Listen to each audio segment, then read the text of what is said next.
धन्यवाद। कृपया सभी अपना स्थान ग्रहण करें और विद्यालय परिवार के सब सदस्यों से निवेदन रहेगा, आने वाले अतिथि जिनको सीट्स नहीं मिल पा रही है उन्हें यथास्थान बिठाएं। कृपया सहयोग करें, हमारे अतिथिगणों को किसी तरह की परेशानी नहीं हो। कृपया विद्यालय स्टाफ ध्यान दें।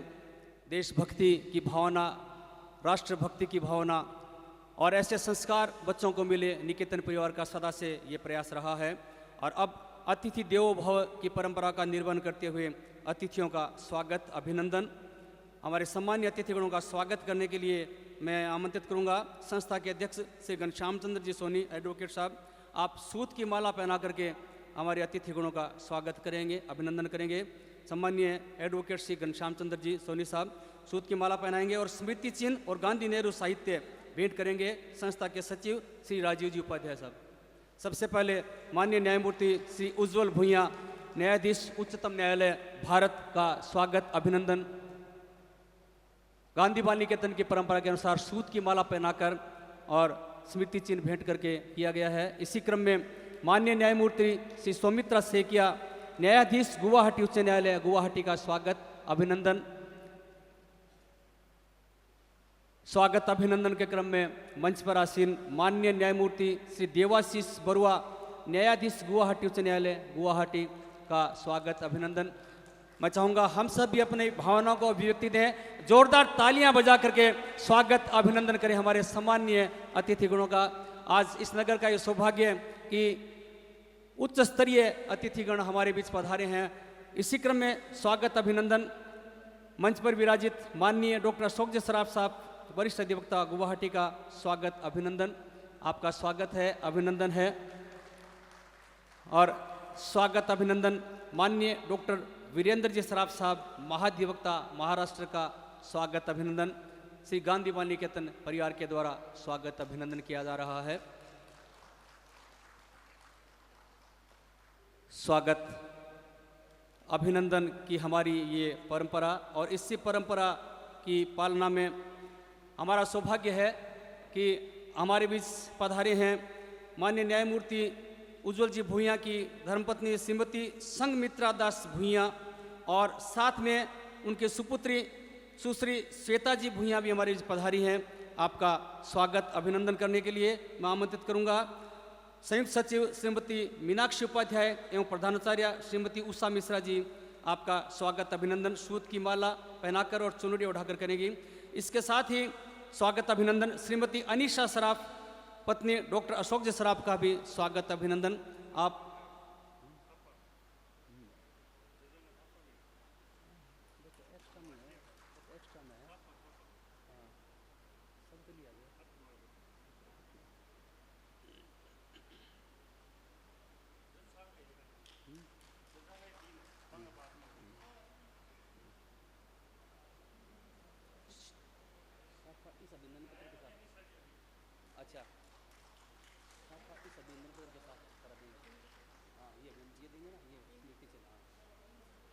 स्वागत अभिनंदन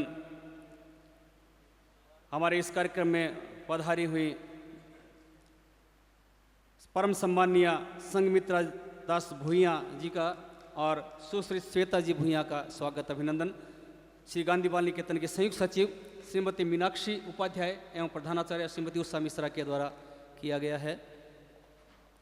और स्वागत अभिनंदन के माननीय न्यायमूर्ति श्री उज्ज्वल जी भुइयां, न्यायाधीश उच्चतम न्यायालय भारत का स्वागत अभिनंदन। सराफ परिवार की ओर से साफा पहनाकर और स्मृति चिन्ह भेंट करके किया जा रहा है। राजस्थान की आन बान शान की प्रतीक पगड़ी पहनाई गई है। आपका स्वागत अभिनंदन किया गया है। और इसी क्रम में स्वागत अभिनंदन माननीय न्यायमूर्ति श्री सौमित्रा सेकिया साहब का स्वागत अभिनंदन हम इस भाव के साथ कर रहे हैं कि अतिथि देव बन आप पधारे, स्वागत हो स्वीकार। इस द्वारे पर आप आ गए, सहज लुटाते प्यार। साधन कम पर भाव विह्वल है, स्वागत को श्रीमान। आशा है स्वीकार करेंगे, भाव सुमन का हार, भाव सुमन का हार। ये भाव सुमन का हार अब माननीय न्यायमूर्ति श्री देवाशीष जी बरुआ साहब, न्यायाधीश गुवाहाटी उच्च न्यायालय का स्वागत अभिनंदन। साफा पहना करके और स्मृति चिन्ह भेंट करके सराफ परिवार की ओर से सम्माननीय डॉक्टर वीरेंद्र जी सराफ और सम्माननीय डॉक्टर अशोक जी सराफ के द्वारा किया गया स्वागत अभिनंदन। और आज न केवल गांधी बाल निकेतन परिवार, न केवल सराफ परिवार, बल्कि समस्त नगरवासी आपके यहाँ पधारने से अत्यंत हर्षित हैं, पुलकित हैं। और स्वागत अभिनंदन के क्रम में ही अभिभाषक संघ रतनगढ़ भी आप तीनों महानुभावों का स्वागत अभिनंदन करना चाह रहे हैं। अभिभाषक संघ रतनगढ़ की ओर से मैं अभिभाषक संघ के अध्यक्ष श्री रामतार जी पारिक एडवोकेट साहब और सचिव श्री आशुतोष जी पुरोहित एडवोकेट साहब को आमंत्रित करना चाहूँगा, कृपया आप पधारें। और अभिभाषक संघ रतनगढ़ की ओर से माननीय न्यायाधीश महोदय का स्वागत अभिनंदन करें। समस्त नगरवासियों की ओर से आपका स्वागत है, अभिनंदन है। और अभिभाषक संघ की ओर से ये स्वागत अभिनंदन स्वीकार करें। माननीय न्यायमूर्ति श्री उज्ज्वल जी भुइयां साहब का स्वागत अभिनंदन अभिभाषक संघ के अध्यक्ष महोदय और सचिव महोदय के द्वारा किया जा रहा है।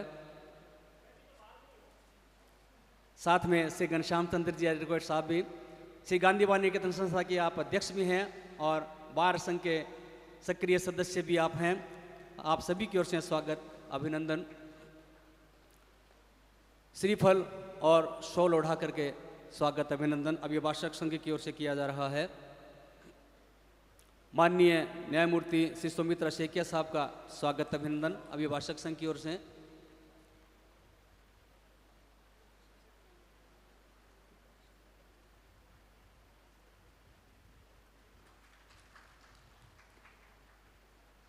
स्वागत अभिनंदन समस्त नगरवासियों की ओर से।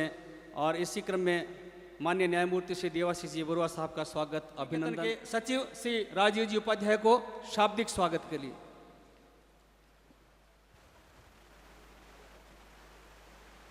श्री गांधी बाल निकेतन रतनगढ़ की तीसरी शाखा श्री हनुमान बख्श सराफ भवन के उद्घाटन समारोह में पधारे उच्चतम न्यायालय भारत के न्यायाधीश न्यायमूर्ति भुइयां जी,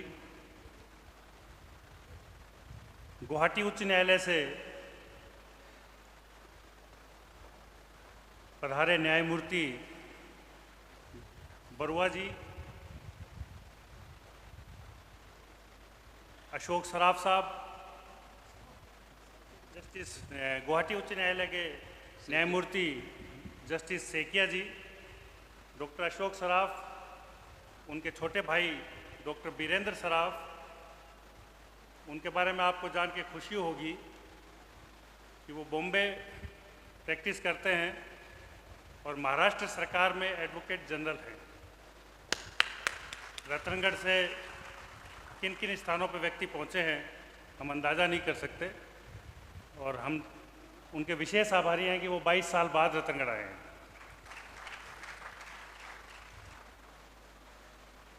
संस्था के अध्यक्ष घनश्याम चंद्र जी सोनी, अशोक जी सराफ के निमंत्रण पर पूरे हिंदुस्तान से पधारे उनके मित्रगण,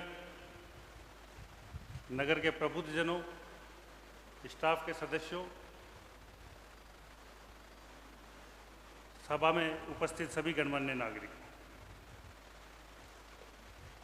थोड़ा सा ब्रीफ इस कार्यक्रम का मैं आपको दूं कि अशोक सराफ साहब की बहुत इच्छा थी कि उनके पैतृक मकान का उपयोग कोई शैक्षिक कार्यों के लिए किया जाए और 2015 में उन्होंने अनाउंसमेंट किया था कि आप एक ऐसी प्ले स्कूल बनाइए जो एक मॉडल स्कूल के रूप में बने।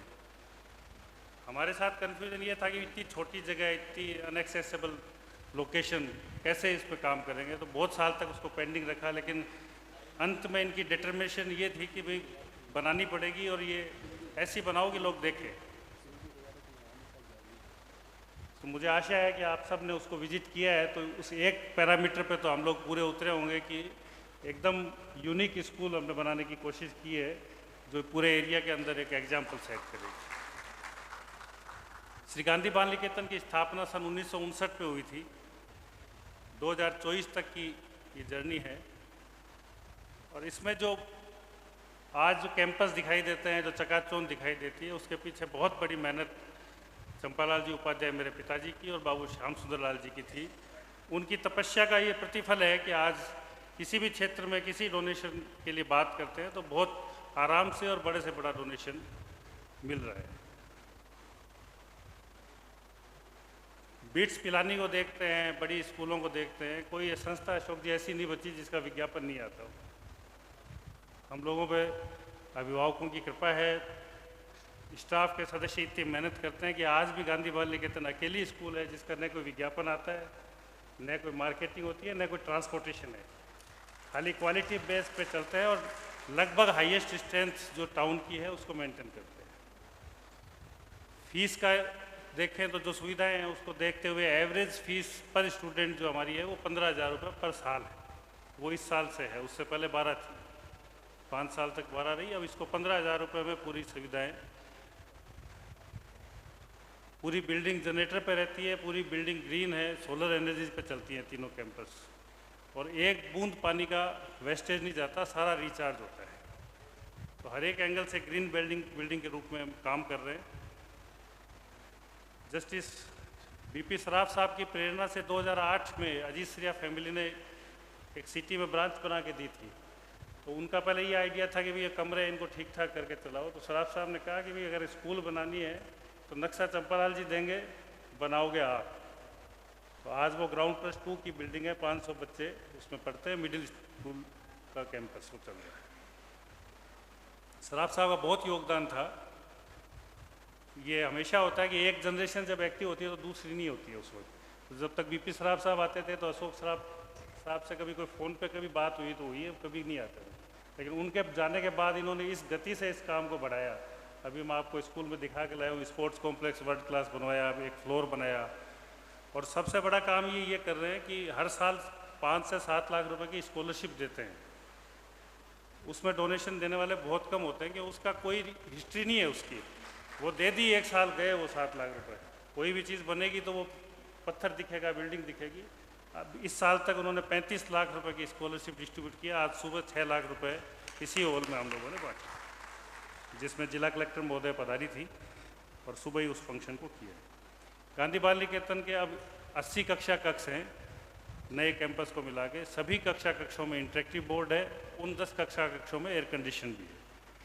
फीस जो इस कैंपस की है वही उस कैंपस की है। एयर कंडीशन के नाम पे कोई एडिशनल फीस नहीं। जिस बच्चे को वहाँ पढ़ना है वो वहाँ पढ़ेगा, यहाँ पढ़ना है वो यहाँ पढ़ेगा।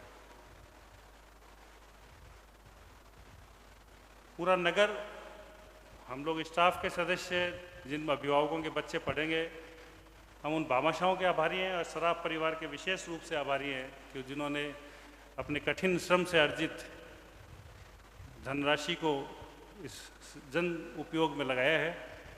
और सामान्यतः जो दानदाता होते हैं, मैं हमेशा कहता हूँ कि उद्योगपति जो होता है ना, वो दानदाता ज़्यादा होता है। अशोक सराफ मेरी दृष्टि में अकेले पहले आदमी हैं जो एडवोकेट होकर डोनेशन देते हैं इतने बड़े। वरना तो पैसा या तो CSR से आता है या बिजनेस करने वाले वो लोग देते हैं। तो और एडवोकेट होके देना, वो तो मिनट के हिसाब से फीस लेने वाले लोग, देने में कितनी तकलीफ होती होगी। लेकिन ये हमेशा कहते हैं कि जितना दे सकते हो दो। आज भी इन्होंने सुबह एक world class law college Ratangarh में बने, इसकी घोषणा की है। उस पर काम कल से शुरू करेंगे और आशा है कि ये प्रोजेक्ट भी जल्दी ही पूर्ण होगा। मैं विशेष रूप से आभार प्रकट करता हूँ इस पूरी बिल्डिंग की इतनी छोटी सी जगह में डिज़ाइन करने वाली आर्किटेक्ट दिल्ली से मिस विभा, जो आज खुद नहीं पधार पाई हैं। उनके माताजी और पिताजी जगदीश जी और यहाँ आए हैं।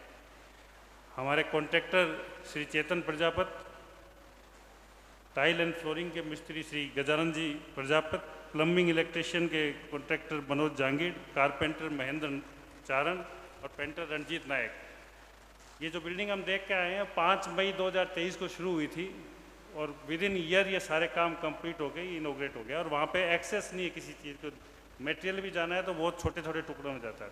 तो मैं इन 506 लोगों का बहुत आभारी हूँ कि उन्होंने इतनी मेहनत करके इस काम को बहुत बढ़िया क्वालिटी से और शीघ्रता से किया। हमारी एक परियोजना चल रही है इंटरेक्टिव बोर्ड की गवर्नमेंट स्कूल्स में लगवाने की, जिसमें पहले रतनगढ़ से शुरू किया था। पूरे चूरू जिले की सरकारी स्कूलें जितनी भी है उनमें इंटरेक्टिव बोर्ड लगा रहे हैं। उसमें से सुजानगढ़, रतनगढ़ और चूरू हम कवर कर चुके हैं, 3 तहसील, 4 तहसील बाकी है। उसमें से भी सबसे ज़्यादा दिक्कत सरदारसर में आ रही थी। बाकी 3 तहसील 3 डोनर लगभग एडॉप्ट कर चुके हैं, जो इस जुलाई में पूरी हो जाएगी। सरदारसर के लिए अशोक सराफ साहब ने आज सुबह ही 10 इंटरेक्टिव बोर्ड की और घोषणा की है, तो मुझे लगता है कि वो डिस्ट्रिक्ट कवर करने का इस साल में काम पूरा हो जाएगा। और चूरू जिला पूरे हिंदुस्तान का पहला जिला होगा जिसकी सारी स्कूलों को इंटरेक्टिव बोर्ड से पढ़ाई हो रही होगी, और वो भी भामाशाहों के सहयोग से। इसके साथ एक प्रोजेक्ट शुरू किया है अभी हेल्थ का, कि रतनगढ़ से शुरू कर रहे हैं कि जो डॉक्टर्स अवेलेबल है, जैसे ऑर्थोपेडिक सर्जन यहाँ पे अवेलेबल है, जनरल सर्जन यहाँ पे अवेलेबल है, लेकिन उसके पास कोई इक्विपमेंट नहीं है। तो जब वो सर्जन है और उसके पास इक्विपमेंट नहीं है तो वो क्या काम करेंगे। और छोटी सी सर्जरी के लिए आदमी चूरू, बीकानेर, जयपुर जाए तो कितनी उसकी कॉस्टिंग बढ़ती है, कितनी उस पर परिवार को परेशानी आती है। तो हम काफ़ी दिन से इस पर मेहनत कर रहे थे। बहुत जल्दी इसके अंदर आर्थोपेडिक और जनरल सर्जरी के और ईएनटी के 3 डॉक्टर हमारे साथ काम करने के लिए सहमत हुए। उन तीनों के लिए 1.25 करोड़ रुपए की मशीनरी, 2 डोनर आ चुके हैं और 1.25 करोड़ रुपए की मशीनरी इंस्टॉल हो गई। उसमें हमें थोड़ा पॉलिटिकल सहयोग भी चाहिएगा, क्योंकि डॉक्टर्स की जो पोस्टिंग मेंटेन रखनी होती है उसमें उन लोगों का होता है। तो अभिनेश जी, पुसाराम जी, इनसे भी रिक्वेस्ट की है कि भी जो डॉक्टर यहाँ काम कर रहे हैं उनको आप डिस्टर्ब नहीं करें, ताकि लोगों को सेवा मिले और ये इक्विपमेंट्स काम आ सके। एक बार पुनः सभी जज साहिबान का, जिनको बहुत कम छुट्टी मिलती है, उसमें से इन्होंने 3 दिन इस काम के लिए दिए हैं। आना जाना गुवाहाटी से और वापस पहुंचने में 3 दिन इनके जाएंगे। हम आपके विशेष आभारी हैं। और रतनगढ़ में 3 न्यायमूर्ति एक साथ सुप्रीम कोर्ट से, 2 हाई कोर्ट गुवाहाटी से आए हैं, ये बहुत सौभाग्य की बात है हमारे लिए। देवाशीष बरुआ साहब पहले हमारे साथ 2 बार ऑनलाइन जुड़ चुके हैं प्रोग्राम में। तो आप सब का बहुत बहुत धन्यवाद। और सराफ परिवार का मैं विशेष धन्यवाद करता हूँ सब नगरवासियों की तरफ से, बच्चों की तरफ से, कि आपके सहयोग से जो इतनी अच्छी बिल्डिंग बनी है उसका हम अधिकाधिक अच्छा सदुपयोग कर सके, इसी आशा के साथ धन्यवाद। बहुत बहुत धन्यवाद श्री राजीव जी उपाध्याय। एक निजी विद्यालय का संचालन करते हुए पूरे जिले के राज्य के विद्यालयों के लिए चिंतित होना, विचारणीय होना और उसके लिए प्रयास करना, वो भी उच्च स्तरीय इंटरेक्टिव बोर्ड राज्य के विद्यालय में पढ़ने वाले छात्र छात्राओं के लिए सुलभ करवाना पूरे जिले के लिए, ऐसा प्रयास जो आप कर रहे हैं निश्चित रूप से स्तुत्य है, सराहनीय है। और भामाशाहों का सहयोग जो इसमें है वो अतुलनीय है। अब मुझे सूचना मिली है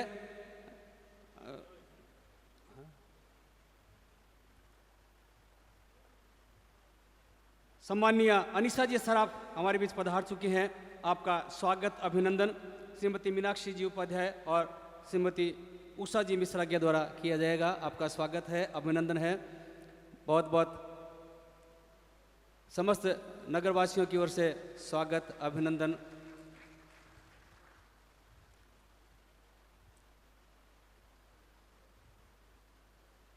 अत्यंत हर्ष का विषय है कि सराफ परिवार निरंतरता के साथ इस नगर की शैक्षिक व्यवस्था में जुटे हुए हैं और निरंतर सहयोग कर रहे हैं। आपकी भावना अभिनंदनीय है, सराहनीय है, प्रेरणादायी है। जिस भाव के साथ आप काम कर रहे हैं कि आओ करें शुभकामना, आओ करें शुभकामना, आओ लिखें प्रस्तावना, सबके लिए सुख के लिए आओ करें आराधना, आओ करें आराधना। एक आराधना के रूप में, एक साधना के रूप में आप शिक्षा के क्षेत्र में निरंतर सहयोग कर रहे हैं। सराफ परिवार का सहयोग अभिनंदनीय है। अब सराफ परिवार के अभिनंदन के लिए मैं निवेदन करूंगा हमारे आज के सम्मानीय अतिथिगणों से सराफ परिवार का अभिनंदन सम्मानीय डॉक्टर अशोक जी सराफ साहब का और सम्मानीय डॉक्टर वीरेंद्र जी सराफ साहब का स्वागत, अभिनंदन निकेतन परिवार की ओर से हम करें। माननीय न्यायमूर्ति श्री उज्जवल जी भूंया साहब से निवेदन, आप साफा पहनाकर स्वागत करें, अभिनंदन करें। माननीय न्यायमूर्ति श्री सौमित्रा सेकिया साहब से निवेदन शॉल उठाकर अभिनंदन करने के लिए और माननीय न्यायमूर्ति श्री देवाशीष जी बरुआ साहब से निवेदन स्मृति चिन्ह भेंट करके स्वागत करने के लिए। सराफ परिवार का स्वागत, जिन्होंने अतुलनीय योगदान किया है। मैं चाहूँगा कि हम सब जोरदार तालियों के साथ पूरे सराफ परिवार का स्वागत करें, अभिनंदन करें। न केवल आज इस हनुमान बख्श सराफ भवन के रूप में प्ले स्कूल का उद्घाटन हुआ है, उससे पूर्व में भी गांधी बाल निकेतन में आप सभी ने देखा होगा अंतर्राष्ट्रीय स्तर का जो खेल कूद का इंडोर स्टेडियम बना हुआ है, अंतर्राष्ट्रीय स्तर की सुविधाएं उसमें सुलभ है और लैब की सुविधा आपके द्वारा उपलब्ध कराई गई है। और जैसा भी जो भी निवेदन किया जाता है निश्चित रूप से आप उसमें सहभागिता निभाते हैं। और जिले की इंटरेक्टिव बोर्ड परियोजना के लिए आज सुबह के कार्यक्रम में ही आपने 10 इंटरेक्टिव बोर्ड उपलब्ध करवाने की घोषणा की है। आपका निश्चित रूप से शिक्षा के क्षेत्र में यह योगदान पूरा जिला निरंतर याद रखेगा, चिरस्मरणीय और सभी के लिए प्रेरणादायी, हमेशा के लिए अभिनंदनीय। आपका सहयोग, आपका स्वागत, अभिनंदन। ये स्वागत अभिनंदन केवल निकेतन परिवार की ओर से नहीं है, समस्त नगरवासियों की ओर से आपका ये स्वागत अभिनंदन। और अब अवसर है हम स्वागत करें आज जिस भव्य भवन का अत्याधुनिक सुविधाओं से सुसज्जित भवन का उद्घाटन हुआ है, उस भवन के निर्माण में जिनकी सक्रियता रही, सहभागिता रही, उनका स्वागत अभिनंदन आज इस कार्यक्रम में हम कर पाए। जैसा कि राजीव जी ने बताया था, इस भव्य भवन की प्लानिंग डिजाइनिंग जो की गई है आर्किटेक्ट सुश्री विभा सिंघल का हम स्वागत अभिनंदन करना चाहेंगे। उनके माताजी और पिताजी आज इस कार्यक्रम में उपस्थित हैं, श्रीमती सुनीता जी एवं श्री जितेंद्र कुमार जी। आपसे निवेदन है कृपया आप पधारें, आपका स्वागत है, अभिनंदन है, कृपया मंच पर पधारें। आप दोनों आ जाएं। इस नवनिर्मित भवन की आर्किटेक्ट सुश्री विभा सिंघल का स्वागत अभिनंदन उनके आदरणीय पिताजी और माताजी के द्वारा प्राप्त किया जा रहा है। इसी क्रम में निर्माण कॉन्ट्रैक्टर श्री चेतन प्रजापत निर्माण कॉन्ट्रैक्टर को आमंत्रित करूंगा, कृपया पधारें। और टाइल एवं फ्लोरिंग का शानदार जो काम हुआ है, बहुत शानदार फिनिशिंग जिनके द्वारा दी गई है, श्री गजानन जी प्रजापत, आप भी कृपया तैयार हैं। श्री गजानन जी प्रजापत, स्वागत अभिनंदन हुआ सुश्री विभा सिंघल आर्किटेक्ट के माताजी पिताजी का। और निर्माण कॉन्ट्रैक्टर श्री चेतन प्रजापत का स्वागत अभिनंदन अब हो रहा है। और इसी क्रम में टाइल एवं फ्लोरिंग के लिए श्री गजानन जी प्रजापत का स्वागत अभिनंदन। प्लम्बिंग एवं इलेक्ट्रीशियन के काम के लिए श्री मनोज जांगीर का स्वागत अभिनंदन। श्री मनोज जांगीर कृपया पधारें। और कारपेंटर के रूप में श्री महेंद्र जी चारण का स्वागत अभिनंदन।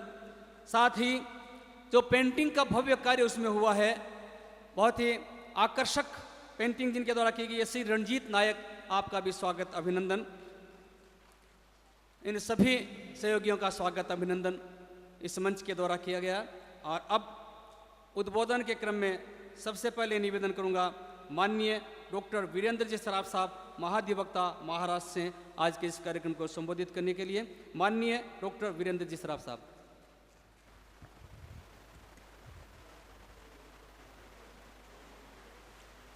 सर्वोच्च न्यायालय के न्यायाधीश न्यायमूर्ति उज्ज्वल भुइयाँ जी, गुवाहाटी हाई कोर्ट के न्यायाधीश न्यायमूर्ति सौमित्र सैकिया और न्यायमूर्ति देवाशीष बरुआ जी, घनश्याम जी मिश्रा सोनी, श्री राजीव उपाध्याय, यहाँ आए सभी गणमान्य व्यक्ति और लेडीज़ एंड जेंटलमैन। हिंदी अच्छी बोल लेता हूँ, मारवाड़ी भी अच्छी बोल लेता हूँ, पर मंच पर खड़े होकर हिंदी में भाषण देने की बहुत आदत है नहीं। कोशिश करूँगा मन से बात करने की आप लोगों से। हर परिवार में दो तरह के लोग होते हैं, एक जो सच में मेहनत करते हैं, काम करते हैं, और दूसरे जो सिर्फ बातें बनाते हैं। तो हमारा परिवार भी कुछ अलग नहीं है। हमारे परिवार में मेहनत काम सब अशोक जी करते हैं और मैं सिर्फ बातें बनाने का काम करता हूँ।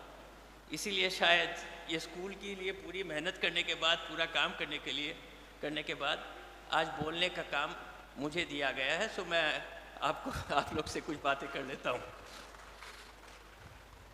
सबसे पहले मैं उन सभी गणमान्य व्यक्तियों का, सभी यहाँ आए लोगों का अभिनंदन करता हूँ और हमारा आभार और कृतज्ञता व्यक्त करता हूँ कि आप लोग सब आए आज शाम को हमारे को प्रोत्साहन देने।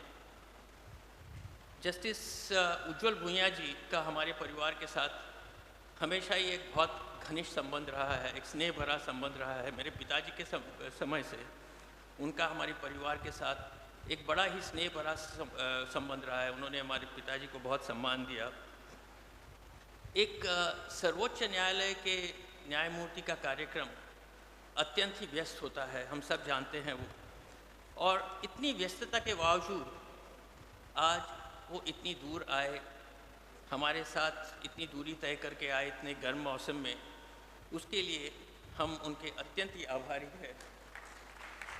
आज आपकी उपस्थिति हम सभी के लिए प्रोत्साहन और प्रेरणा का स्रोत है। आज के कार्यक्रम में हम श्रीमती भूया और उनकी बेटी श्वेता का भी स्वागत करते हैं। हम आपका आभार मानते हैं कि आप हमारे गांव आए।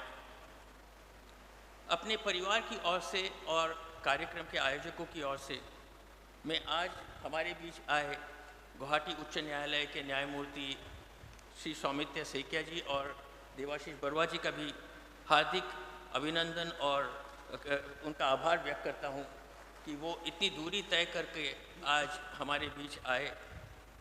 गुवाहाटी में कोर्ट चालू है और उसके बीच में वो समय निकाल के हमारे बीच आए, हम आपके आभारी हैं। ये इतनी दूरी करके आना उनका हमारे परिवार के लिए स्नेह दर्शाता है, उनका शिक्षा की ओर प्रतिबद्धता दिखाती है। अपने भाई के कई मित्रगण आए हैं, उन सभी का मैं स्वागत करता हूं। हमारे all India federation of tax practitioners के कई मेंबर्स आए हैं। हमारे श्रीनिवास राव जी, डीके गांधी जी, पंकज घिया जी फॉर्मर प्रेसिडेंट्स हैं all India federation of tax practitioners के लिए। श्री समीर जानी जी हैं डिप्टी प्रेसिडेंट ऑफ फेडरेशन के। और मेरे भाई अशोक सराफ जी के चेंबर के जितने जूनियर्स हैं, उनके परिवार जैसे हैं, उनके साथ सुख दुख में हमेशा साथ रहते हैं। अमित, प्रीतम, सुमन, कौशिक, वो सब आज उनके साथ आए हैं। हमारे परिवार के बहुत ही करीबी दोस्त महिपाल जी कोठारी और उनकी पत्नी श्रीमती कोठारी आए हैं। हमारे असम के और पूरे नॉर्थ ईस्ट के एक प्रमुख उद्योगपति श्री रतन शर्मा जी भी आज यहाँ हैं। हम सभी का स्वागत करते हैं। सबका नाम तो नहीं ले पाऊँगा, पर हम आपका सहृदय स्वागत करते हैं और आभार मानते हैं। आपका यहाँ आना हमें और भी प्रोत्साहन देता है कि हम रतनगढ़ और राजस्थान के लिए कुछ और कर सकें। आप सबको राजस्थानी तरीके से मैं आपका स्वागत करूँगा, ये कहकर पधारो हमारे देश। राजीव जी उपाध्याय जी ने कहा कि मैं 22 साल बाद रतनगढ़ आया हूँ और वो आभारी है मेरे इसके लिए। मुझे इस बात का गर्व जरा भी नहीं है। 22 साल बहुत लंबा समय होता है। इनफैक्ट आप सबसे क्षमा चाहता हूँ मैं कि इतने वर्ष नहीं आ पाया। इतना ही कहूँगा कि सुबह का भूल अगर शाम को घर आ जाए तो उसे भूला नहीं कहते। कोशिश यही रहेगी, जीवन की आपाधापी में लग गए, काम में लग गए और आना हो पाया नहीं, पर अब कोशिश यही रहेगी। आप लोग का स्नेह देखा इस बार आया, कोशिश यही रहेगी कि अब लगातार निरंतर आते रहे राजस्थान से संबंध हमेशा बना रहेगा। कई अन्य राजस्थानियों की तरह हमारे पूर्वज भी 100 साल के पहले एक जीविका की खोज में राजस्थान के बाहर चले गए, पर ये दूरियां हमारे लिए राजस्थान के लिए लगाव और हमारा राजस्थान के साथ बंधन कभी कम नहीं किया। इन दूरियों ने ये बंधन कभी कम नहीं किया, ये बंधन हमेशा बना रहा। राजस्थान की संस्कृति हमारी दैनिक जीवन में बनी है। जो राजस्थान की संस्कृति के मूल्य है वो हम अपने दैनिक जीवन में निर्वहन करते हैं। और ख़ास करके मेरे पिताजी स्वर्गीय भगवती प्रसाद जी सराफ, उनका राजस्थान से और रतनगढ़ से खास करके एक गहरा लगाव था। मैं बचपन में जब भी उनके साथ राजस्थान आया, मैंने देखा कि वो जब भी राजस्थान आते थे उनमें एक नया जोश, एक नई ऊर्जा, एक अलग तरह की खुशी दिखाई देती थी उनमें।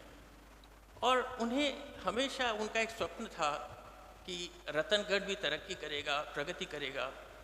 और आज ये प्रगतिशील रतनगढ़ को देखकर, आज जो रतनगढ़ इतनी प्रगति कर गया है, आज अगर वो होते और ये देखते तो उन्हें बहुत ही गर्व होता ये देखकर कि रतनगढ़ कितनी तरक्की कर गया है।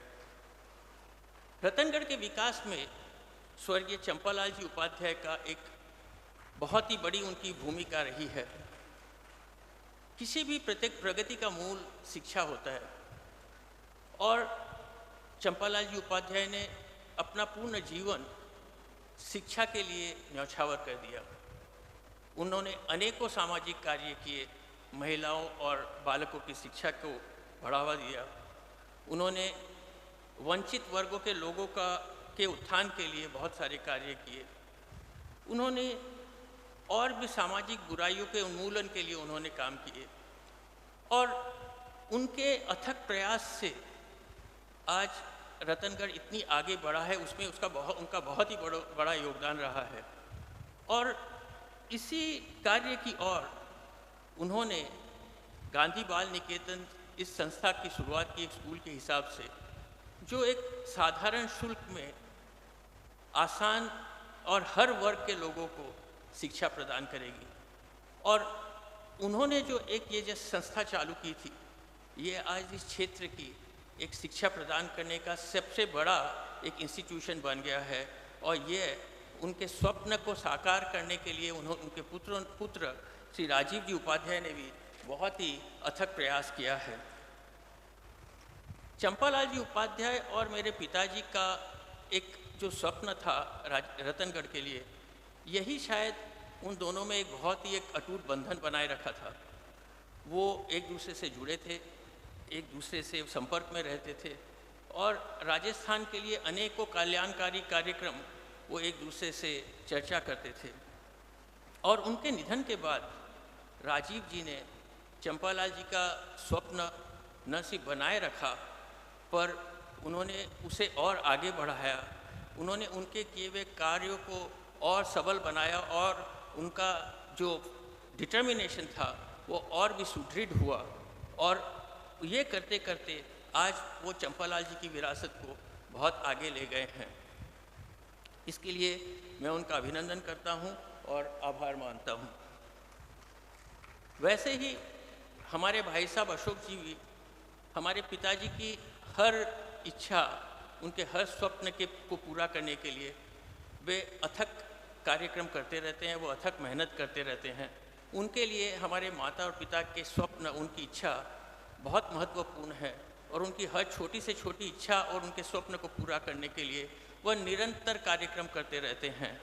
तो मेरे पिताजी के जाने के बाद और उनके रहते भी उन्होंने राजस्थान के साथ और रतनगढ़ के साथ एक अपना नया जोड़ बनाया। चंपालाल जी और हमारे पिताजी के बाद राजीव जी और अशोक जी ने एक अगली पीढ़ी के रूप में इस संबंध को बनाए रखा, इस संबंध को और आगे बढ़ाया और समाज कार्य के अनेक कल्याणकारी कार्य उन्होंने साथ मिलकर किए। उस तरह से 2015 में अशोक जी ने यहाँ पर एक वर्ल्ड स्टैंडर्ड का एक इंडोर स्टेडियम बनाया, एक स्कूल का एक ब्लॉक बनाया, एक लैब बनवाई और वो आज काफ़ी मदद कर रही है स्टूडेंट्स को, स्पोर्ट्स पर्सन को और काफ़ी कुछ रतनगढ़ के लोगों को मुझे कहा गया है कि उसका फ़ायदा हो रहा है। तो यह इस तरह अशोक जी और राजीव जी निरंतर काम कर रहे थे।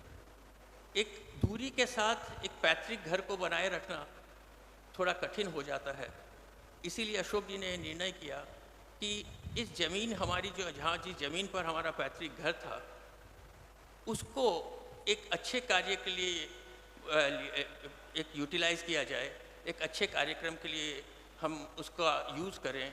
और उन्होंने और मेरी माताजी ने ये फैसला किया कि हमारे पैतृक घर को हम आगे न बढ़ाकर वहाँ पर एक ऐसा इंस्टीट्यूशन बनाएं जो पूरे समाज के लिए काम आए। और इसीलिए वो राजीव जी के साथ मिलकर उन्होंने ये प्ले स्कूल बनाई, जो प्ले स्कूल आज के दिन मैंने गया था वहाँ पर एक पूरी इतनी हाई स्टैंडर्ड की प्ले स्कूल बनी है। मैं बम्बई से हूँ पर मैं कह सकता हूँ कि ये बम्बई की कोई भी प्ले स्कूल की तुलना की स्कूल है आज के दिन। इसमें सारी सुविधाएं हैं, एयर कंडीशनिंग है, जितनी मॉडर्न फैसिलिटीज़ होनी चाहिए वो सारी मॉडर्न फैसिलिटीज़ है और जो कुछ हो पाना चाहिए वो सब कुछ है। आज मैं ये कह सकता हूँ कि अशोक जी की अथक प्रयास के कारण मेरे पिताजी जहाँ भी होंगे आज बहुत गर्व महसूस कर रहे होंगे हमारी माता जी आज यहाँ ना आ पाई क्योंकि स्वास्थ्य के कारण, पर वो भी बहुत ही गर्व महसूस कर रही है हमारे भाई साहब के काम पर। और ये स्कूल राजीव जी के अथक प्रयास के बिना संभव नहीं था। उन्होंने स्कूल को बनाने के हर पहलू को खुद उन्होंने पर्सनली मॉनिटर किया। हम उनके अत्यंत आभारी हैं।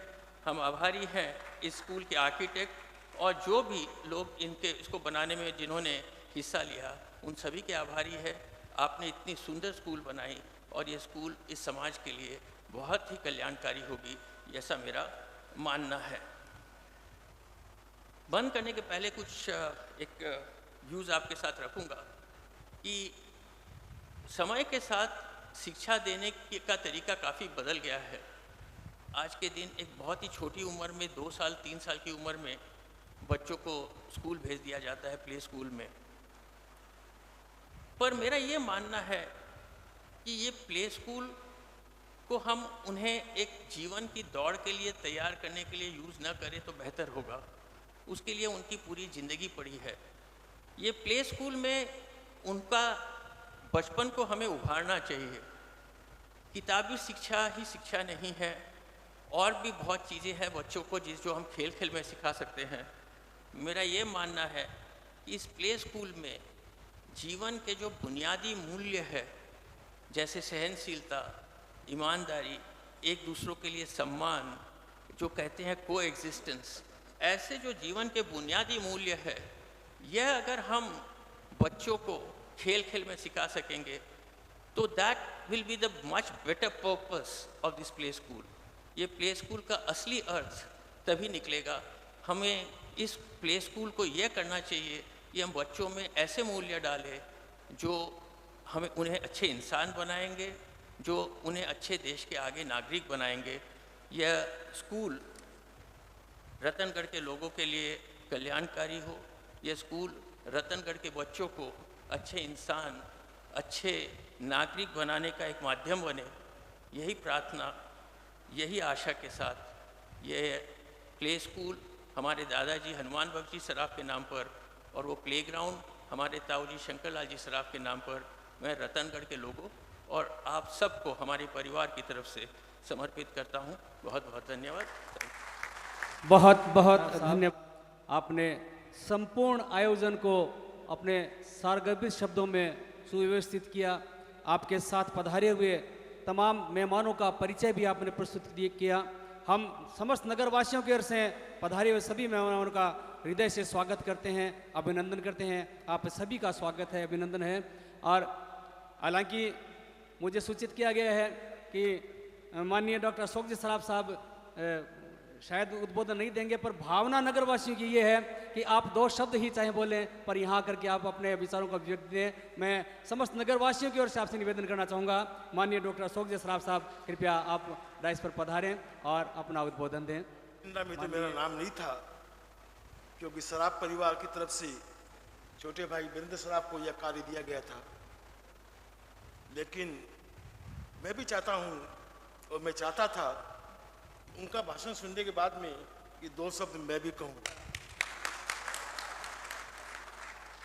माननीय न्यायमूर्ति श्री उज्जवल भुइयां जी, न्यायमूर्ति सैकिया जी, देवाशीष बरुआ जी, सोनी जी, राजीव जी और मेरे छोटे भाई डॉक्टर वीरेंद्र सराफ और यहाँ उपस्थित सभी महानुभाव, आपको जैसे पता है मेरे छोटे भाई एडवोकेट जनरल महाराष्ट्र है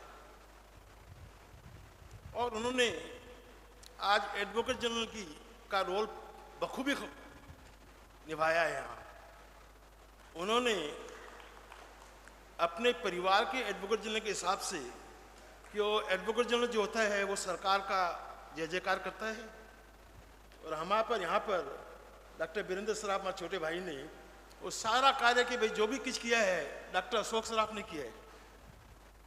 आपको ये पता होगा कि डॉक्टर वीरेंद्र सराफ जो हमारे छोटे भाई हैं, शुरू से ये मुझे मेरे पीछे लगे हुए थे कि उस हवेली को बदली कर कर वहाँ पर कुछ किया जाए, लेकिन आज नहीं बता रहे हैं।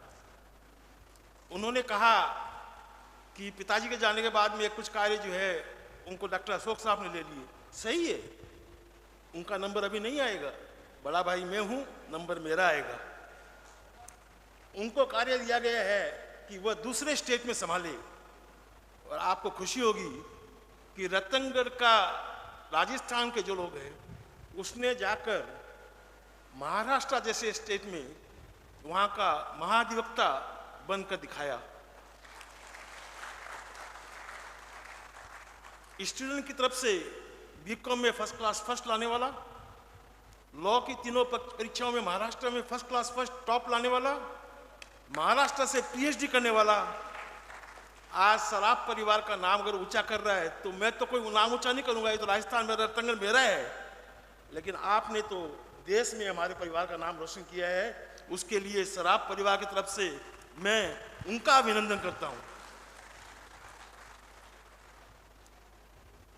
जितने मासूमियत से वो आज बताते हैं सब बातें, उतने मासूमियत के नहीं है, काम बहुत करते हैं। आपको विश्वास नहीं होगा, कल सुबह की फ्लाइट से आने वाले थे, कैंसिल हुआ, शाम की फ्लाइट से आने वाले थे, फ्लाइट मिस किया।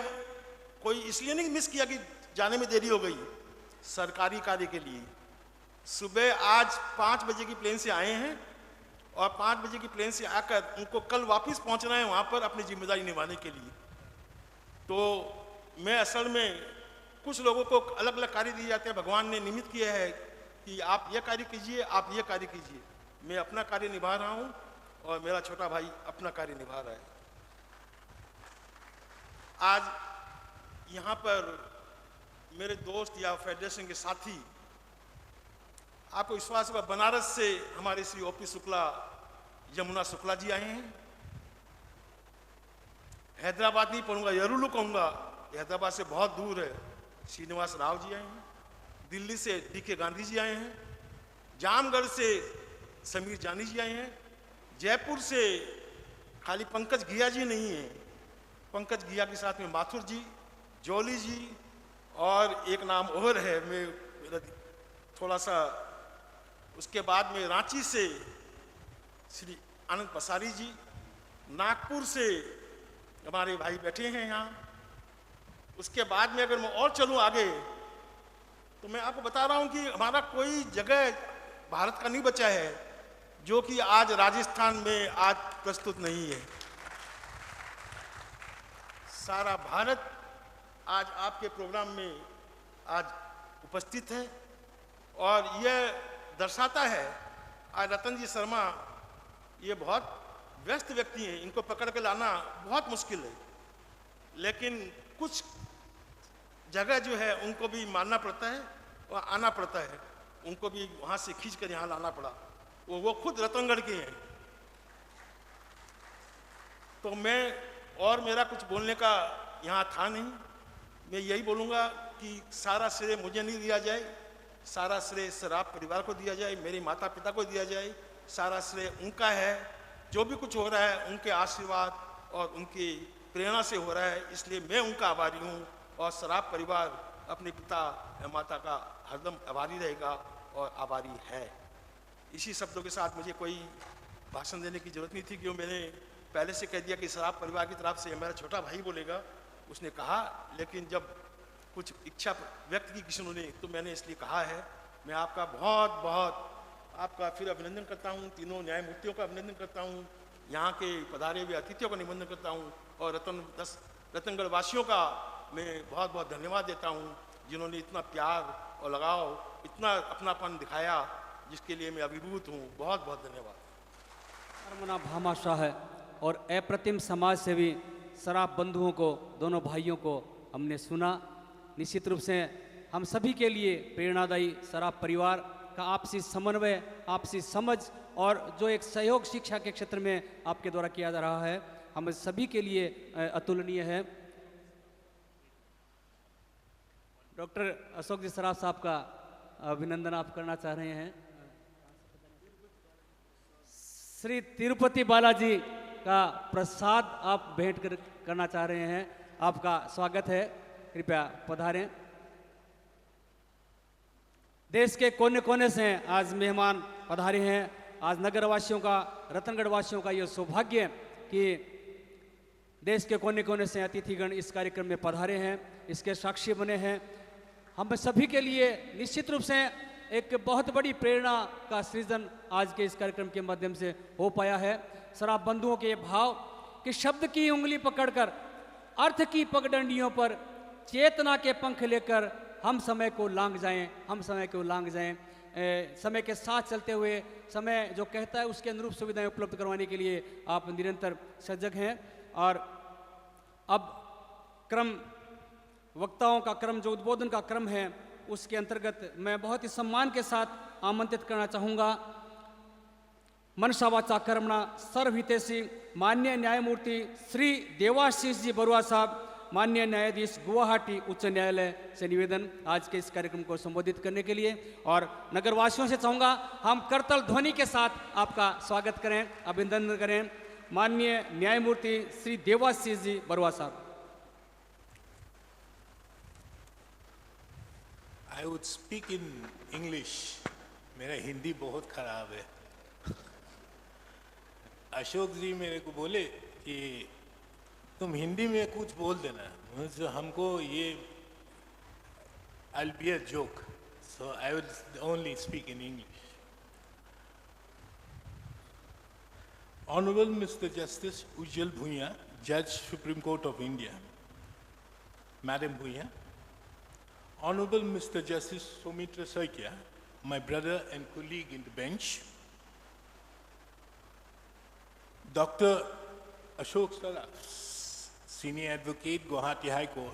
I call him Ashok Da, and he is also my senior.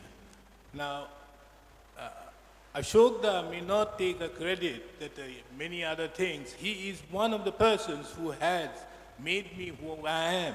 So that is another very important thing. Dr. Birendra Saraf, the Advocate General of the state of Maharashtra,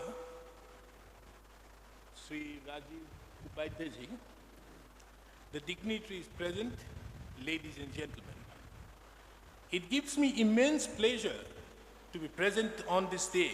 In fact, on the last occasion, I was here also and witnessed the inauguration of Sri Hanuman Bagh Saraf Play School, a new and a remarkable addition to the esteemed Sri Gandhi Bal Niketan. Today's occasion marks a significant milestone in the long and illustrious history of this institution. Today, Mr. Rajiv Upadhyay had shown us that from 1959 onwards, the school, which had only 4 rooms, now it has become such a huge establishment. The school was started with the vision and dedication of Lokpriya Champalal Upadhyay. Today, as we gather here to celebrate this momentous occasion, we in fact pay tribute to the enduring legacy of Upadhyay, whose commitment to education and social reform continues to inspire generations. His vision is not limited to mere academic excellence, as Dr. Birendra Saraf had stated. He envisioned a society where education would serve as a powerful tool for social change, breaking down barriers of caste, gender, and economic disparity. This reminds me of a very popular saying: pen is always mightier than the sword. Or in other words, there is nothing more than what education can give you. Education is a very powerful tool. It is instrumental in reducing poverty, diminishing social inequalities, empowering marginalized groups, and promoting overall societal development. Education is particularly crucial for several reasons. First, it plays a significant role in economic mobility. By providing individuals with skill and knowledge needed to secure better paying jobs, education can help lift them out of poverty and improve their standard of living. This economic upliftment not only benefits the individual and also contributes to the overall economic health of their community. Second, education empowers individuals by equipping them with the tools to understand and navigate the world around them. This empowerment leads to greater confidence and the ability to advocate for oneself and one's community. With education, individuals are better positioned to make informed decisions, pursue opportunities, and challenge injustice that they may encounter. Additionally, education offers substantial social benefits. It fosters critical thinking, problem-solving skills, and civic engagement. Educated individuals are more likely to participate in democratic discourse and contribute positively to the society. They can engage in informed debates, understand their rights and responsibilities, and take active roles in community development and governance. Now, this aspect of the matter, you need to understand that in the year 1959, when the school was opened with just 4 rooms, what was the vision of late Champalal Upadhyay? At that point of time, he thought that if we have a school of this caliber, this is going to bring a new aspect in the entire development of the town or the entire area of the Churu district. In fact, I've been told that in the entire Churu district, steps are now being taken to have smart TVs, start interactive boards everywhere. Today, the education, basic education for children from class 6, for 6 up to the age of 14 is a fundamental right. It enforces a duty upon the state to provide compulsory and free education for children up to class 8. The Right to Education Act, an act enacted to fulfill the provisions of Article 21A of the Constitution, not only ensures access to education, but also provides the all-round development of the children in a child-centric, child environment friendly. This approach helps children realize their potential free from trauma, fear, and anxiety. Now, today, when we were being taken to the school, the new school, the play school which has come out, it has been informed to us that in the Churu district, more particularly in the government schools, you are not having these smart interactive boards.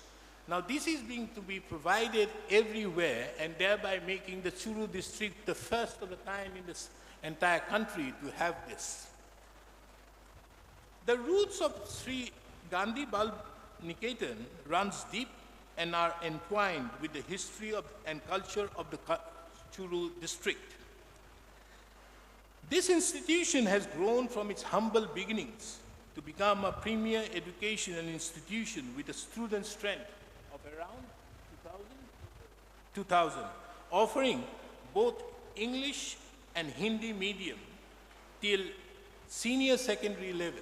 Today I could see one aspect out there, Sri Gandhi Bal Niketan, the future begins. This is a very important aspect which is being shown out there in the school itself. The institution, I'm told, employs the best teaching methodology, equipped with trained teachers and interactive smart panels of American company ViewSonic in each classroom, and it has state-of-art infrastructure, including interactive smart panels. I'm also told that the institution, in the interest of its students, have installed automatic generators, RO purifiers, and chilling plants. Solar panels have also been installed in the campus, and the institute also works for environment through its water recharge stations, thereby minimizing waste generation. These facilities ensure a safe, comfortable, and a sustainable learning environment for the students. The school's achievements are a testament to its dedication to excellence. In fact, the last time when I was there online, I could see Dr. Saraf have given scholarship, a lot of scholarship. Not only that, he has also given silver medals to that effect, showing that this is not only a school which is excelling out here, but also the students are also rewarded for being excelling in their service. At this stage, one also has to take note of the contribution of Justice B.P. Saraf towards the progress and the glory of the institution. As you know, that Justice B.P. Saraf was a native of this place. I more particularly had the occasion to have a very close relationship with him and his family. He was a close friend of my father during the time when Justice B.P. Saraf was a lawyer and then as a judge. Justice B.P. Saraf was a stalwart in his field. He served after his elevation to the bench of the Guwahati High Court and then the Bombay High Court. He retired as Chief Justice of the Jammu and Kashmir High Court. His thoughts and principles continue to inspire the institution. The Saraf's family has been instrumental in carrying forward his legacy, generously supporting various incentives and developments within the school, as has been today said by Mr. Rajiv Upadhyay. In the memory of the father, Dr. Saraf, my senior, had developed a world-class indoor school, sports complex, an activity lab, and additional classrooms for scholarships and silver medals, as I say, for excellence in academics and sports initiated by Dr. Saraf further encourages the students and teachers to strive for excellence. Today's inauguration of Sri Hanuman Baksh Saraf Play School is a testament to the continuous efforts to provide best educational facilities to our youngest learners. The new facility is set up in its ancestral land of the Saraf family. It is designed with the latest Montessori teaching tools and smart boards, ensuring an engaging and interactive learning experience for children. The play school's architecture is environmentally sustainable, reflecting the school's commitment to nurturing the young minds of the students. Just now, Dr. Birendra Saraf had stated, what should be a play school? A play school should be one where we need not pressure the students to that effect that they have to learn ABCD or whatever it is. What they need to do, have to learn the formative education to that effect that in the future, or when they get at the age of 6 and get into proper educations like nursery, KGs and all, then in that regard, they have the backing out there. They may also learn as regards the manners in which they have to be in the society. These are the basic things which can be taught. In fact, in the country of Japan, they have this particular thing where the students in the play school, or up till I think 8 years, the students are not taught anything about the education or anything, but only formal education is to that effect that they are taught how to behave and man themselves. This is very important, taking into account that in these early years from birth to the age 6, children experience a critical period of development. It is during this time that they begin to explore the world around them, develop essential social and emotional skills, and lay the groundwork for lifelong learning. During these formative years, the brain undergoes rapid growth, making it an optimal term to stimulate cognitive development through engaging activities and interactions. This early education not only enhances intellectual abilities such as critical thinking and problem solving, but also fosters essential social and emotional skills. Though interactions with peers and teachers, children learn to communicate, share, cooperate, and manage the emotions which are vital for forming healthy relationship and succeeding in social settings. I still remember a good friend of mine, his son was not, they used to live in, he was living with himself and his wife in a flat out there in Delhi. His son was not speaking, he didn't talk much. Once he entered into the play school, he started because he was in a position to talk with many of his friends, teachers, everybody. And thereby, these are the developments which you feel in the play school. The Saraf's family's commitment to education extends beyond infrastructure. In the memory of their uncle, they have developed the Sri Shankar Lal Saraf's Children's Park, providing a space for play and recreation that is essential for the holistic development of the children. I have been told that it was inaugurated before.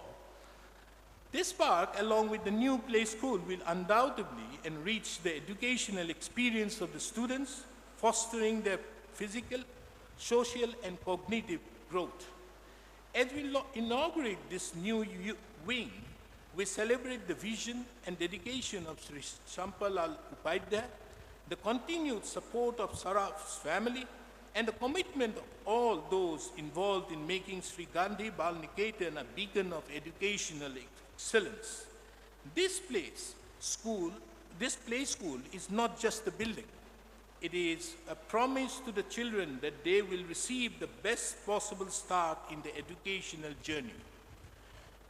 The school's approach to education is dynamic, interactive, immersive, designed to ignite a lifelong passion for learning and exploration in each child. It believes in creating a stimulating environment where curiosity is encouraged, questions are welcomed, and creativity is celebrated. Thank you for being given me an opportunity to being a part of this significant occasion. Thank you. Thanks, respected Judge Debashish ji Barua sir, आपके उद्बोधन से निश्चित रूप से सबने समझा है कि एक जज कितनी बारीकी से हर चीज़ को देखता है, समझता है और सबके समक्ष प्रस्तुत करता है। आपने प्ले स्कूल का भी निरीक्षण किया है, गांधी बाल निकेतन का निरीक्षण किया है और इन तमाम स्थितियों को अपने उद्बोधन में समेटते हुए उसका विश्लेषण किया है। आपका बहुत बहुत आभार, बहुत बहुत धन्यवाद। और अब निवेदन करना चाहूँगा माननीय न्यायमूर्ति श्री सौमित्रा सैकिया सर से, माननीय न्यायाधीश गुवाहाटी उच्च न्यायालय से आज के इस कार्यक्रम को संबोधित करने के लिए माननीय न्यायमूर्ति Shri Soumitra Saikia sir.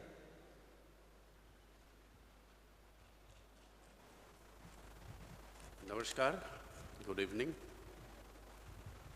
Respected Honorable Mr. Justice Ujjwal Bhuiya, Judge, Supreme Court of India, my brother on the bench, Justice Debashish Barua, Dr. Ashok Saraf, Senior Advocate, former Advocate General Arunachal Pradesh, Dr. Birendra Saraf, Senior Advocate, Advocate General Maharashtra, Sri Soni ji, Sri Upadhyay ji, dignitaries present, members of the Federation, lawyers, Madam Bhuiya, Miss Bhuiya, Madam Saraf, and all the respected guests, parents, teachers, students, ladies and gentlemen. A very good evening to all of you. I feel extremely honored and humbled to have been invited to be a part of this momentous occasion. I know Dr. Saraf, his brother, and the family members since my childhood, and I know that they have been closely associated with various social work organizations. But today I have seen the extent of efforts put in by both the brothers in gifting or building up and developing a school for the children in the native place belonging to their grandfather and fathers. I wish to congratulate Dr. Saraf and Ashok Saraf and Dr. Birendra Saraf for these efforts. And my brother on the bench has already said what is education. Yes, today's context, education is the biggest tool, is the biggest advantage that any child can have. Education is the basis by which you open up your mind, you accept the world around you, you accept and absorb the information, the things which are going on in the world. And what can be better than starting off this process of a lifelong journey of education through a play school? As the name suggests, a play school is a school to invite the children there, and perhaps through a process of the process adopted through a medium of play, and not to impose the harshness of the education as it is sometimes done, so that the children are not intimated that they have come to school and they have to perform and they have to get good results. So, in today's context, I think education has a very important role to play. My brother on the bench, Justice Bhuya, Dr. Saraf, we are all members of and also other members who are members of the fraternity. I'm sure you'll agree with me that after we have been associated with this process of being lawyers or in the legal fraternity, the number of interactions that we have with people and books and information is phenomenal. It increases the spectrum of information which is ordinarily available to a person. So in that context, when children come to school and they come to schools equipped like the ones which has been donated today, there is a greater hope for these children to understand what is going on in this world, how to absorb this information, and how to assimilate it as they grow in their life's journey.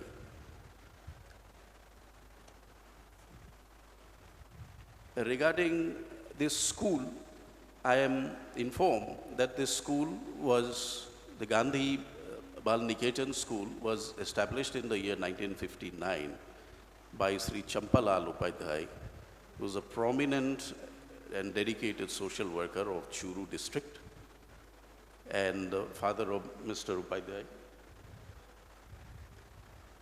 This school now runs in Hindi and English medium and has a student strength of 2,000.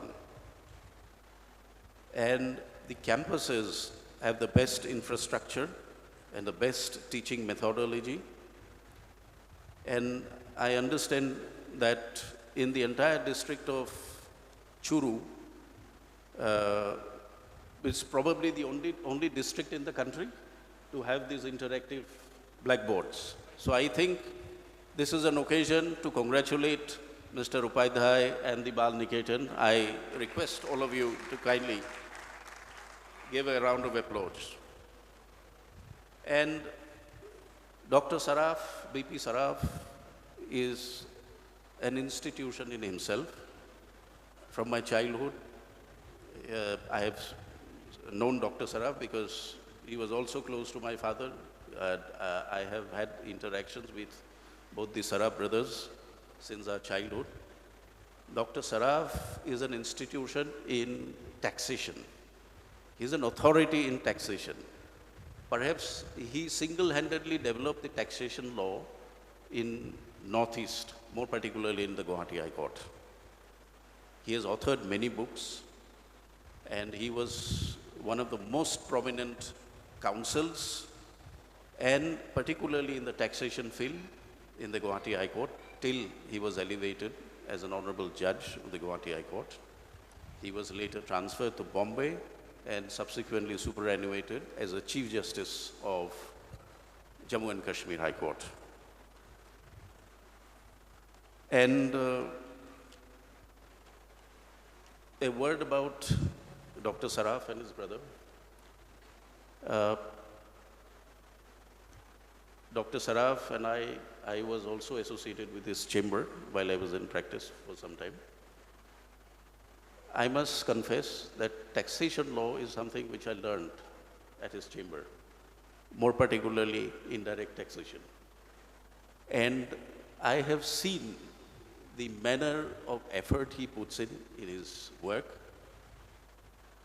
Even today, sitting on the bench, when Dr. Saraf appears in courts, we find that he's thoroughly prepared, he puts in a lot of efforts. But besides being a lawyer, besides being an outstanding lawyer, like his father, he has got an enormous zest for social work and a dedicated social work. He has done a lot of work. He was a member of Rotary Club. He's done a lot of work in Guwahati. People who are familiar will be aware that he has developed and renovated various social organizations. And today I have seen what he has done, how he has transformed his native place into a wonderful, beautiful school donated to the Gandhi Bal Niketan. And Dr. Birendra is again an outstanding lawyer. He has always been a brilliant performer in his studies. And I, for one, know that he was a brilliant debater in his college life, school life. And now he is heading the state of Maharashtra as the chief advisor by holding the office of Advocate General Maharashtra. So I must congratulate both the brothers for their untiring efforts in developing this school, handing it over to the people of Ratangarh. And I wish a very long life, healthy life to both of them. And may God give them more strength and energy to involve themselves in further philanthropic activities like this.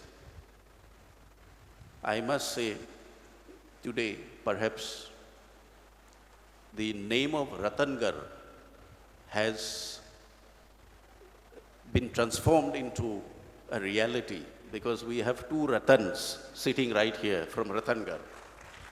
So may I request all of you to give a round of applause. And I think without further delay, we should now await eagerly for the speech of our Honorable Chief Justice, Justice Bhuiya. Thank you so much for giving me this opportunity. Thank you. Jai Hind, Jai Bharat. Thanks, Mr. Soumitra Sekia, sir, Honorable Justice Guwahati high court. आपने अपने प्रभावी उद्बोधन में न्यायमूर्ति doctor BP Saraf साहब के जीवन की जिन विशिष्टताओं को हम सबको समझाया. समस्त नगरवासी आज गर्वित हैं कि रतनगढ़ के इस तरह के रत्न जिन्होंने जिनको आपने बताया टैक्सेशन की इंस्टीट्यूशन के रूप में आपने उनको महसूस किया है और उनकी जीवन की विशेषताओं को बताते हुए सराफ परिवार की विशेषताएं आपने बताई. आपका बहुत बहुत आभार, धन्यवाद. और एजुकेशन की इम्पोर्टेंस क्या है वो भी आपने आज के इस माध्यम से समझाई. आज का ये आयोजन शिक्षा के क्षेत्र में एक शिक्षा की बहुत बड़ी कॉन्फ्रेंस के रूप में भी समायोजित हो रहा है, ऐसा नगरवासियों को आभास हो रहा है. और अब मैं बहुत ही सम्मान के साथ आमंत्रित करना चाहूँगा माननीय न्यायमूर्ति श्री उज्ज्वल भुइयां सर, न्यायाधीश उच्चतम न्यायालय भारत. बहुत जोरदार तालियों के साथ हम आपका स्वागत करें, अभिनंदन करें. माननीय न्यायमूर्ति श्री उज्ज्वल भुइयां सर.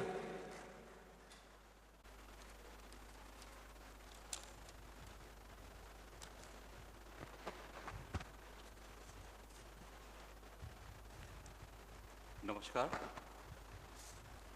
मंच पे उपस्थित मेरा भाई न्यायमूर्ति सैकिया जी, बरुआ जी,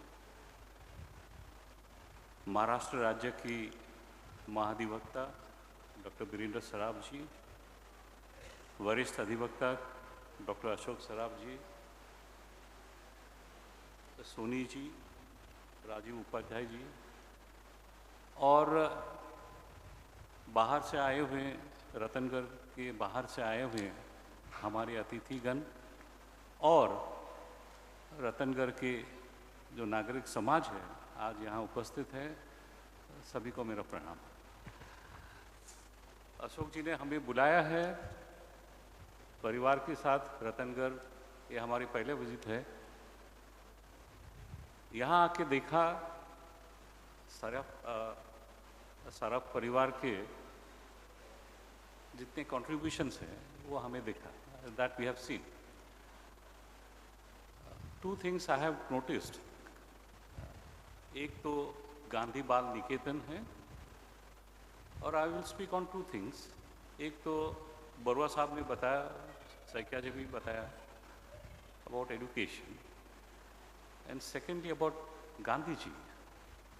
we need to revisit ourselves and once again go back to the basics. माफ़ कीजिए, मैं कभी बीच बीच में अंग्रेजी में भी आ जाता हूँ, क्योंकि यही प्रॉब्लम है हमारे देश में।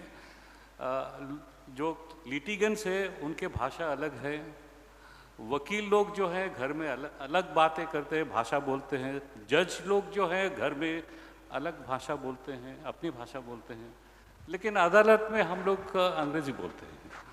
तो इसका कुछ ना कुछ तो उपाय जरूर, we have to find a solution to this, क्योंकि प्रैक्टिकल प्रॉब्लम्स भी हैं। जैसे अगर तमिलनाडु में एक डिमांड आया है कि हमारे हाई कोर्ट में तमिल भाषा का प्रयोग किया जाए, चेन्नई मद्रास हाई कोर्ट में। अगर ये हुआ तो आई वॉज ट्रांसफर्ड, मैं गुवाहाटी हाई कोर्ट के जज, आई वॉज देयर 2019 तक। उसके बाद मैं 2 साल बॉम्बे में था। तो बॉम्बे में तो हर चीज़ मराठी में होते हैं। वो सराफ वीरेंद्र सराफ साहब he will vouch for it. तो सरकार के महाराष्ट्र शासन बोलते हैं, जितने सारे कम्युनिकेशन हाई कोर्ट आते हैं सारे मराठी भाषा में होते हैं, डॉक्यूमेंट्स भी मराठी भाषा। तो ये तो प्रॉब्लम हो जाता है। तो आई वुड नॉट हैव, जो मैं तेलंगाना गया तो अगर वहाँ तेलुगु में बहस करता तो it would have been a problem for me. So ये सब कुछ ना कुछ तो प्रॉब्लम्स हैं। तो यही सिस्टम जो है मेरे को लगता है it will continue for some time till we find a better alternative. और मेरा यही मानना है कि language should not be a barrier to access justice, to access education. Language should be an enabler, it should be an enabler. आप हिंदी में बोलो, आप बंगाली में बोलो, बांग्ला में बोलो, आप मराठी में बोलो, आप असमिया में बोलो, it should be an enabler to enrich your self, to become a good citizen. मैंने बोला कि 2 ही चीज़ पे, एक तो एजुकेशन, एक गांधी जी के बारे में तो बोलना है। But before that 1991 I became an advocate. अधिवक्ता मैं बना गुवाहाटी उच्च न्यायालय में। तो मेरा मन में तब सवाल था कि मैं, कोई लोग आएंगे मेरे पास कोई केस देने के लिए, कोई उनका समस्या लेके कौन आएंगे मेरे पास। तो धीरे धीरे इट वेंट अहेड। 95 में आयकर विभाग ने मेरे उनके स्टैंडिंग काउंसिल बनाया। तो उसी से एक नया सिलसिला शुरू हुआ। तो एक स्पेशल बेंच भी थे, बरुआ साहब के पिताजी तब जज थे, वो स्पेशल बेंच हेड किया करते थे गुवाहाटी में। और हमारे ऑपोजिट में, हम लोग तो टैक्स डिपार्टमेंट के वकील थे, हमारे ऑपोजिट में Ashok ji, almost every 3rd case Ashok ji used to be there. तो बहुत ही बहस करते थे कोर्ट में।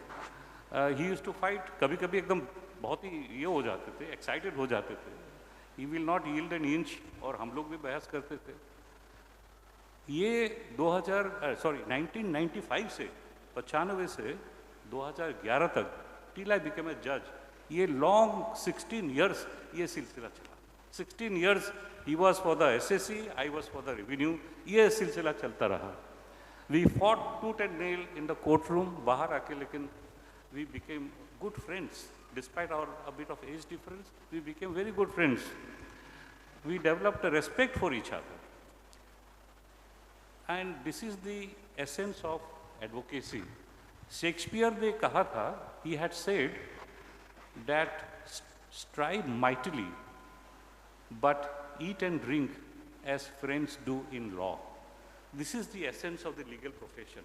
Strive mightily inside the courtroom, but आप courtroom के बाहर जब आ जाते हो, आप rivals नहीं हो, आप competitors नहीं हो, you are friends, you are colleagues of the same profession.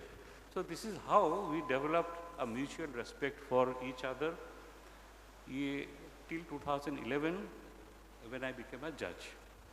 तो जज बनने से जस्ट 2 दिन पहले मेरे पास एक फ़ोन आया, डॉक्टर भगवती प्रसाद सराफ जी ने मेरे को फ़ोन किया कि Ujjwal, I am very happy you are becoming a जज, your father had work so hard, he was a friend of my father, so मेरा पूरा विश्वास है you will do well. And he said, मुझे जो कहना है, I have sent a letter to you, you will receive that letter in a day or two. Kindly go through that letter and please keep that in mind. Saraf ji ne yahi bataya tha. And this I have written in several articles, several interviews which I have given. I have mentioned about this. तो जब वो letter मिला, on 16th October I received that letter, 17th October 2011 I took oath. So just one paragraph later he said, people come to the courts in distress. लोग बहुत परेशान होकर court में आते हैं. Never be a negative judge. बस यही उन्होंने कहा. और this thing, it has somehow got embodied in myself. And as I have progressed as a judge, I have always kept this in mind and tried to do whatever is possible as a judge.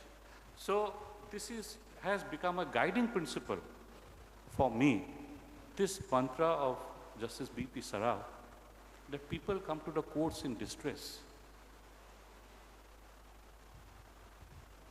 Don't be a negative judge. This is a message for every one of us, कि court में आके, अदालत में आके bad behaviour of lawyers, bad behaviour of जजेस, ये इतने परेशान होके आते हैं लोग. Let us try to, if not, if we can't give any relief, at least to ये ना कर, we should not do this. यही मेरा मानना है. From 2011 to 2019,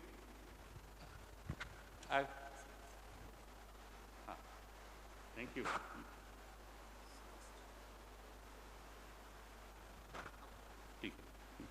Crown of Thorns.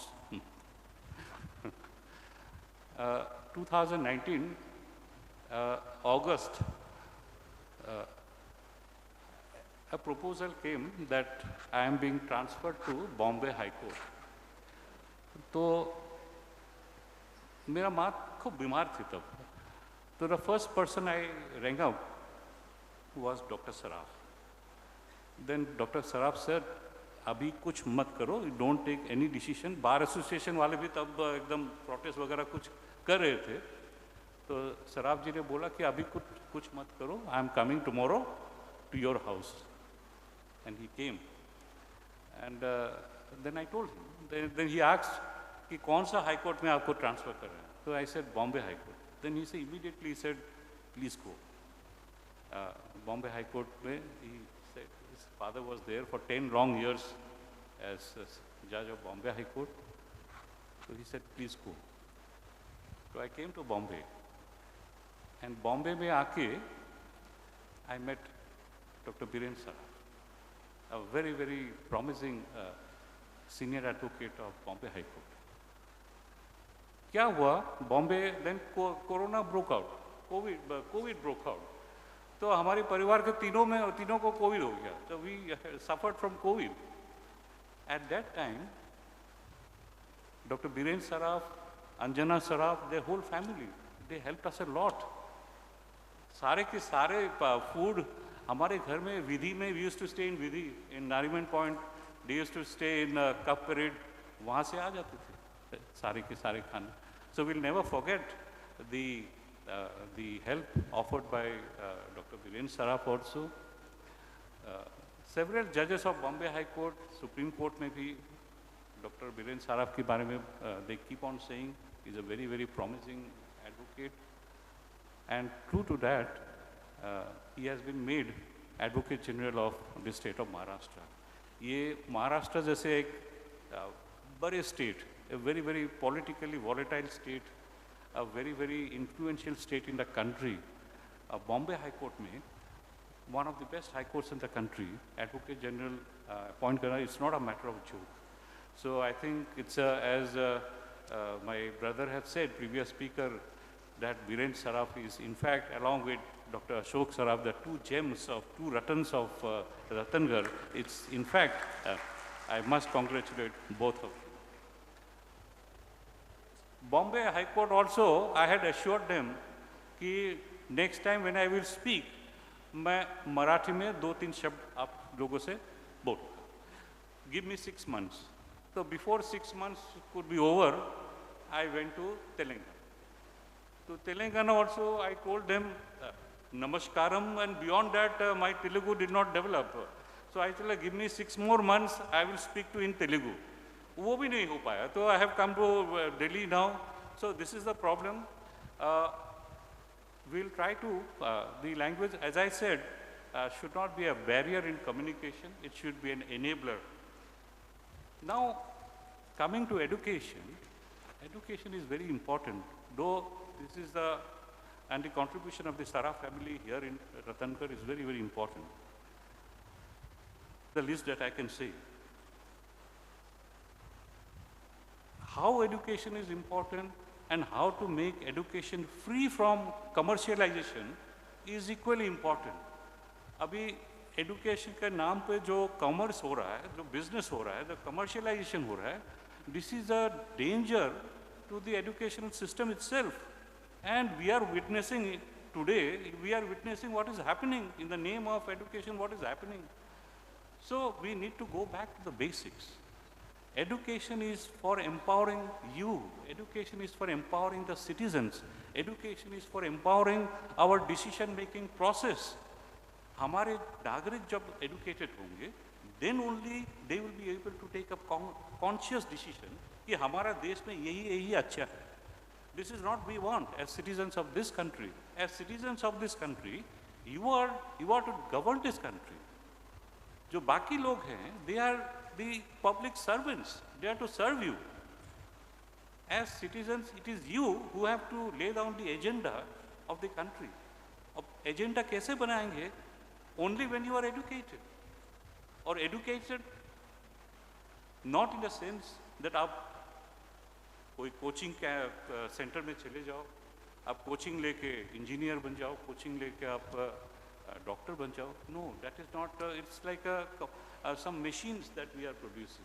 We are not producing good human beings who can understand the basics of what Mahatma Gandhi stood for.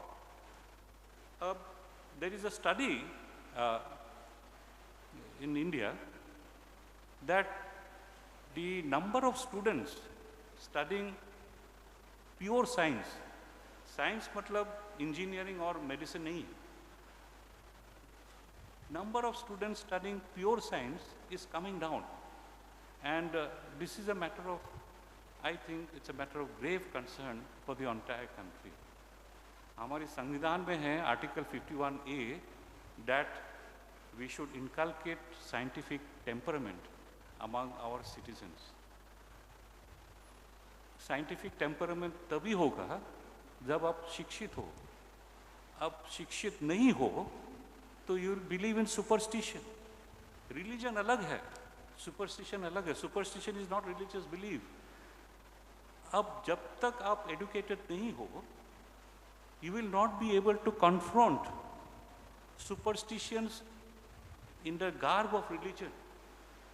तभी आप you will be able to lead the society. हमारे जितने reformers थे, सारे के सारे reformers यही education पे एम्फेसिस देते थे। So therefore to have a knowledge-based society, to ensure conscious decision making, which will lead to informed choice, it is essential that we put a lot of emphasis on education. And education will start from the very beginning. जब वो play school पे आएंगे, play school पे सीखेंगे कि I have to respect my fellow brother and sister who are playing with me. Not to look at him or her with a different eye, कि ये दूसरे कास्ट के हैं, ये दूसरे धर्म की है। No, हम सब एक है। Then only we learn. And this is, I sincerely hope and believe that Gandhi Bal Niketan, true to its name, will ensure that the children who come to the preschool will imbibe these teachings of Mahatma Gandhi. Now coming back to Gandhiji, it is essential that we go back to the teachings of Gandhiji, basics. After 75 years of, we have completed 75 years of the Constitution also. It's a great Constitution, a Constitution which has given us equality, a Constitution which has ushered in a society which respects one another, a society which is based on respect for one another, fraternal feelings for one another. 75 years ago, Dr. Baba Saheb Ambedkar had given us this Constitution. It is our duty as educated citizens of India, as conscious citizens of India, to uphold the Constitution of India and all that the Constitution stands for. जब तक we follow the teachings of Mahatma Gandhi and respect each other, जब तक we do not fight each other, तब तक ये देश आगे नहीं बढ़ पाएगा. We will not be able to move ahead. And what kind of society we are when one or two persons go up, the rest of the society are at the bottom of the league. Entire society will have to move ahead. And this is what our Constitution says. As responsible citizens, as children who are future citizens of this country, it is my humble request, it's my humble endeavor, humble request to each one of you to rise to the occasion and to ensure that our Constitution is safe and safeguarded, and we preach what is there in the Constitution. अब हम लोग बोलते हैं constitutional morality. Constitutional morality is something more than societal morality. हमारे घर पे जो हम सोचते हैं, करते हैं, that may not be in tune with what our Constitution says. Constitutional morality. Therefore, we say constitutional morality. अब जब किराए पे देते हो, अब जब नौकरी देते हो, then you have to follow constitutional morality and not your very narrow morality that we follow at home. Friends, today is Saturday. इतनी गर्मी के मौसम में आप लोग आए हैं. Saturday evening, I would not like to go on and on speaking about it. हम लोग, we come from the world of law and judiciary. Large number of lawyers are present here. Judges are also present here. It is our duty to ensure that people who come to court get justice. Justice need not be that case is won or case is justice according to law, but please ensure that they get justice. A litigant has a right to know within how much time my case will be decided. At least this much of right a litigant has. The system is for the litigant only. हमारे बीच ऐसे एक tendency है कि आप हो गया case file कि आप बाद में now you don't come disturb, आप 10 साल के बाद आइए. No, every litigant has a right to know कि within how much time my case will be decided.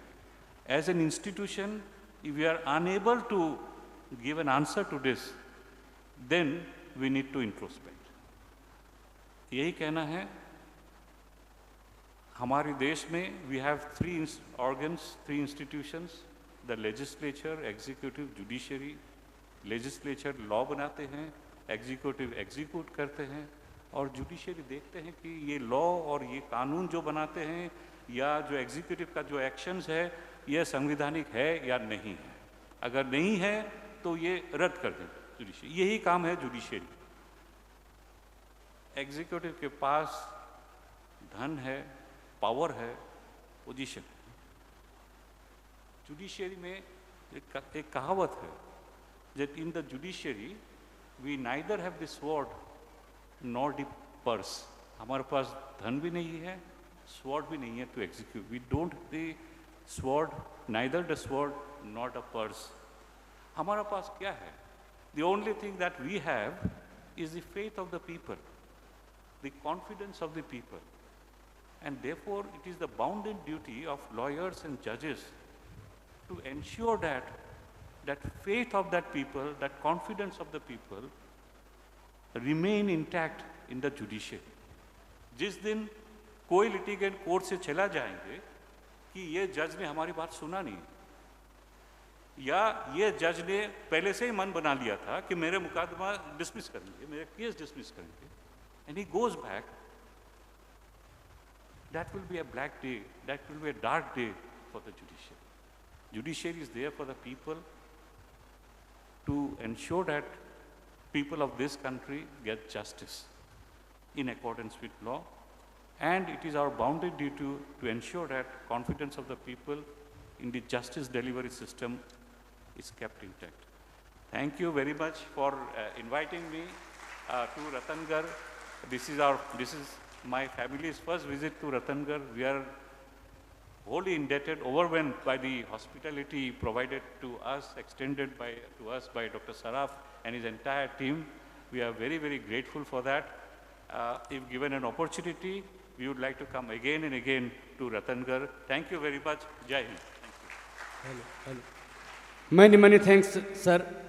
Supreme court के माननीय न्यायाधीश महोदय, माननीय न्यायमूर्ति श्री उज्ज्वल जी भूइया सर को हम सब ने सुना.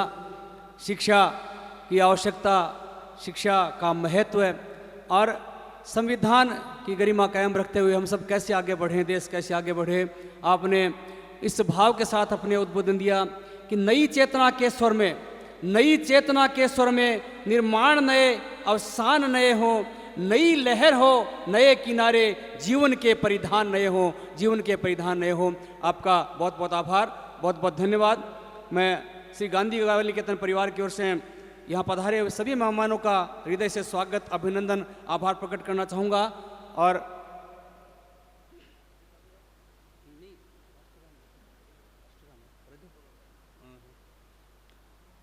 कार्यक्रम का समापन भी हमारी गरिमा के अनुरूप राष्ट्रगान से होगा. आज का ये कार्यक्रम न केवल एक उद्घाटन समारोह है, बल्कि एक हायर लेवल की सेमिनार, एजुकेशन और संविधान विधि के क्षेत्र की एक हायर लेवल की सेमिनार के रूप में आज का कार्यक्रम समायोजित हो पाया है. आप सभी का सराहनीय सहयोग इस कार्यक्रम में मिला. अब राष्ट्रगान के साथ इस गरिमापूर्ण कार्यक्रम का समापन होगा. सभी से निवेदन, कृपया अपने स्थान पर खड़े होंगे.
विश्राम।